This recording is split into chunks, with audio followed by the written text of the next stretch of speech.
और रंगदारी मांगने वाले भी उसी मोहल्ले के हैं जिस मोहल्ले का रंजन वस्त्रालय है। रंगदारी मांगने वाला अपराधी है अभिषेक पटेल और उसके साथ एक सुबोध पटेल। ये दोनों जदयू के कार्यकर्ता है। जमीन पर कब्जा करने वाले भूमाफियाओं का ये तमाम तीनों का गठजोड़ शहर को कहीं न कहीं भयभीत कर रहा है। हतोत्साहित, डिमोरलाइज और भ्रष्ट लोग बैठेंगे तो अपराध नहीं रुकेगा। मुख्यमंत्री जी, उभारिए तस्वीर को, नहीं तो आपके हाथ से शासन ऐसे भी निकल चुका है।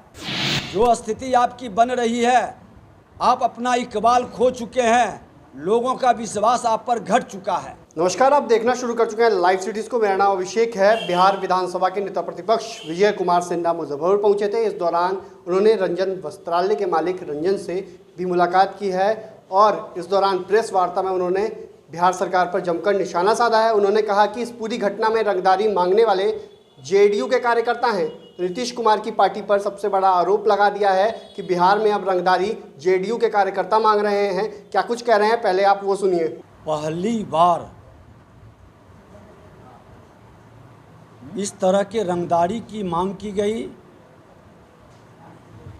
और रंगदारी मांगने वाले भी उसी मोहल्ले के हैं जिस मोहल्ले का रंजन वस्त्रालय है और रंजन टेकरीवाल जी मालिक उसके, रंजन टेकरीवाल मालिक उसके हैं।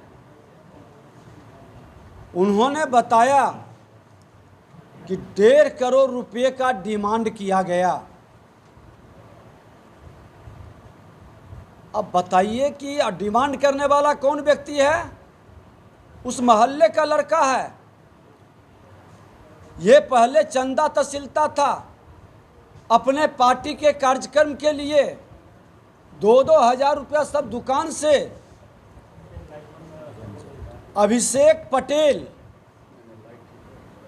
जो रंगदारी मांगने वाला अपराधी है, अभिषेक पटेल और उसके साथ एक सुबोध पटेल, ये दोनों जदयू के कार्यकर्ता है और जदयू के पार्टी के बैठक में भी जाता है, पार्टी के कार्यक्रम के लिए आदमी भी जुटाता है और पहले 2-2 हज़ार लेता था, तहसीलता था दुकान से चंदा।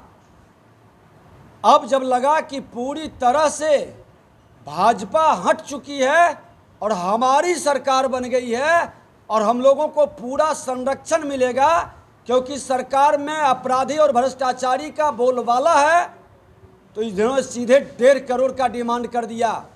और 1.5 करोड़ के डिमांड में इन्होंने स्पष्ट तौर पर कहा कि मैं ताला चाबी लेके जा रहा हूँ, ताला लगाता हूँ, चाबी एसपी देगा, एसपी से चाबी ले आइएगा।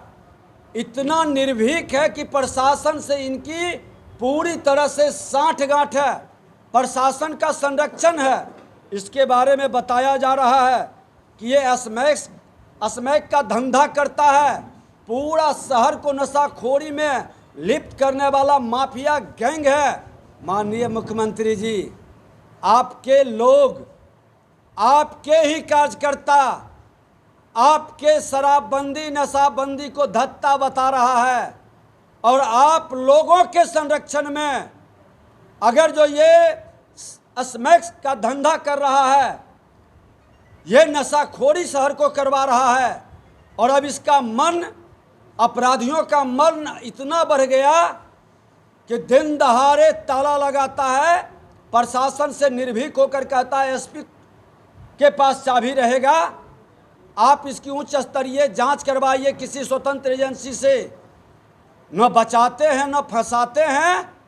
आपका ये दोहरा कथनी करने का चरित्र बिहार देख रहा है। आप अगर जो जांच नहीं करवाते हैं तो लोग यही मानकर चलेगा कि आप इस तरह के लोगों को संरक्षित कर रहे हैं और सरकार के संरक्षण में इस तरह से जंगल राज में भी इस तरह से खुल के रंगदारी नहीं मांगी गई। रंगदारी मांगने वाला ताला लगा करके और कहे चाबी एसपी से लेना और 1.5 करोड़ पहुंचा दो, और वो भी आपका कार्यकर्ता है। आप उच्च स्तरीय जांच करवाइए। लोगों ने बताया है यहाँ पैसा, शिकायत है लोगों की और अभिषेक पटेल और सुबोध पटेल आपके जदयू के कार्यकर्ता है।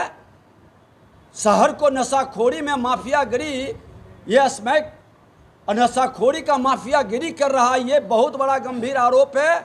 आप इसकी जांच करवाइए। यहाँ के प्रशासन के साथ मिली भगत, इतना मनोबल बढ़ने का, ये बड़ा दुर्भाग्यपूर्ण है।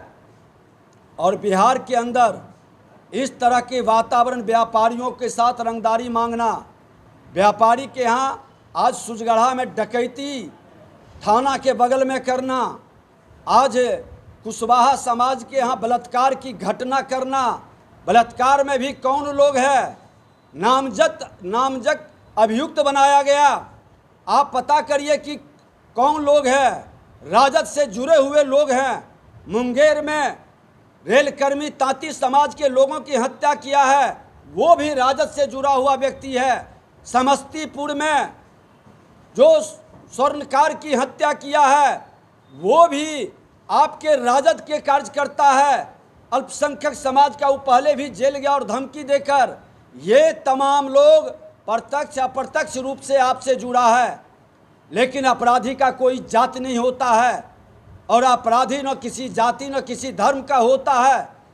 आप अगर जो चाहते हैं कि न बचाते हैं न फंसाते हैं, तो ईमानदारी से इसकी पूरी जांच करवाइए उच्च स्तरीय, कि प्रशासन के साथ इसका क्या मिली भगत है। और ये नशाखोरी का वातावरण बना रहा है, तो थाना के साथ और जिले के अंदर इसका क्या गठबंधन है अपराधियों का, पदाधिकारियों का, और इस तरह के जमीन पर कब्जा करने वाले भूमाफियाओं का। ये तमाम तीनों का गठजोड़ शहर को कहीं न कहीं भयभीत कर रहा है। और शहर के व्यापारियों को सुरक्षा प्रदान करिए। अगर जो किसी व्यापारी के साथ कोई भी घटना घटित होता है, तो ये मान करके हम लोग चलेंगे कि आप खुल करके अपराधियों को संरक्षित कर रहे हैं और लोगों को, अपराधियों को बचा रहे हैं। अगर जो उच्च स्तरीय जांच कर करके जो अस्मैक का धंधा का, नशाखोरी का धंधा का आरोप है, और प्रशासन का कैसे संरक्षण है, प्रशासन का वो कैसे नाम लिया, ये सब की जांच होनी चाहिए। हर जगह इस तरह से एक भय का वातावरण बनाना। और आप जो कहते हैं कि कौन लोग कराता है, तो शासन में आप बैठे हैं, कोई भी हो, किसी समाज का, किसी जाति का हो, आप शासन प्रशासन में बैठे लोगों के द्वारा वैसे लोगों को इमीडिएट एक्शन लेकर के गिरफ्तार ही नहीं करिए, उसके मूल पर चोट करिए। टॉप लेवल पर बैठा हुआ पदाधिकारी आपको कहीं न कहीं अप्रत्यक्ष या प्रत्यक्ष रूप से पुलिस पदाधिकारी को डिमोरलाइज और हतोत्साहित करता है, इसके मनोबल को गिराता है। थाने के अंदर कहता है फ़ोन नहीं उठाओ, आए कई लोग आए कहे कि थाना को लगाते हैं, फ़ोन नहीं उठाता है। आपके उच्च पदाधिकारी रिस्पॉन्स नहीं ले पाते हैं। तो इस तरह के वातावरण जब शिखर पर बैठे लोग, हतोत्साहित, डिमोरलाइज और भ्रष्ट लोग बैठेंगे, तो अपराध नहीं रुकेगा। मुख्यमंत्री जी, बदलाव टॉप से होनी चाहिए, और कथनी करनी एक करिए। लोगों को झूठा वर्गलाने का और जातीय जहर की खेती से बरगलाने का काम कतई मत करिएगा। आपकी जिम्मेवारी है बिहार के लोगों की भावनाओं से खिलवाड़ न करें, सबको सुरक्षा मिले, क्योंकि गृह विभाग आपके जिम्मे है। जो आपने सरकार बनाई, इसमें कई ऐसे लोग, दागी लोग बैठे हैं जिससे अपराधियों का मनोबल बढ़ा है। इसलिए हम मांग करते हैं कि तमाम व्यापारियों को, और जहाँ जहाँ घटना घटित हुआ है, चाहे समस्तीपुर हो, मुंगेर हो, लखीसराय हो, बेगूसराय हो, मुजफ्फरपुर हो या भागलपुर में जो हत्या हुई, तमाम अपराधियों का आप जात से चिन्हित न करिए। अपराधी अपराधी है, किसी जात का है, उस पर त्वरित कार्रवाई कीजिए। हाँ, उसको संरक्षित करने वाला जो आका है बैठा हुआ, उसको जरूर पूरी जांच करके कार्रवाई करिए, उभारिए तस्वीर को, नहीं तो आपके हाथ से शासन ऐसे भी निकल चुका है। जो स्थिति आपकी बन रही है, आप अपना इकबाल खो चुके हैं, लोगों का विश्वास आप पर घट चुका है। कि जांच हो, और इसके साथ पूरे गैंग में कितने लोग हैं सब पर कार्रवाई हो, और किसी भी व्यापारी पर अगर जो कोई भी दोबारा इस तरह की घटना या हमला होता है, एक हफ्ता पहले व्यापारी को घर पर बुला के टॉर्चर किया गया, उस समय भी व्यापारी ने शिकायत की, आप उसी समय क्यों एक्शन नहीं लिए? आज कहा कि एक हफ्ता पहले आके टॉर्चर किया हमको घर पर बुला के, रिवॉल्वर दिखा करके। क्या हो रहा शहर के अंदर? इसी को जनता राज कहते हैं। अब ये जनता राज नहीं, अब ये गुंडा राज है। गुंडों के हवाले बिहार को मुख्यमंत्री जी आप ढकेल दिए हैं, लेकिन भारतीय जनता पार्टी जंगल राज को भी मिटाया और गुंडा राज को भी हटाएगा। अगर जो आप समय रहते नहीं सावधान होंगे, बिहार की जनता गद्दी से उतार देगी आपको। तो आपने सुना कि उन्होंने क्या कुछ कहा। उन्होंने कई सारी बातों को कहा है कि गुंडा राज आ गया है बिहार में, ऐसा तो जंगल राज में भी नहीं होता और अब गुंडा राज आ गया है। उन्होंने कहा कि जेडीयू के कार्यकर्ता इसमें शामिल हैं, इसलिए इसकी स्वतंत्र जांच होनी चाहिए, स्वतंत्र एजेंसी से जांच कराई जानी चाहिए, क्योंकि इसमें दोनों जेडीयू के कार्यकर्ता हैं और जेडीयू के कार्यकर्ता रंगदारी मांग रहे हैं। वो कार्यक्रमों में भी शामिल होते थे। तो बीजेपी के द्वारा बड़ा आरोप लगाया गया, नेता प्रतिपक्ष ने बड़ा आरोप लगाया कि जेडीयू के कार्यकर्ता रंगदारी मांग रहे हैं, नीतीश कुमार की पार्टी से संरक्षण प्राप्त है उनको। तो आपने सुना कि उन्होंने क्या कुछ कहा और कई सारी बातों को उन्होंने कहा है। तो आप बने रहिए लाइव सिटीज़ के साथ। हमारे यूट्यूब चैनल को सब्सक्राइब करिए, फेसबुक पेज को लाइक करिए।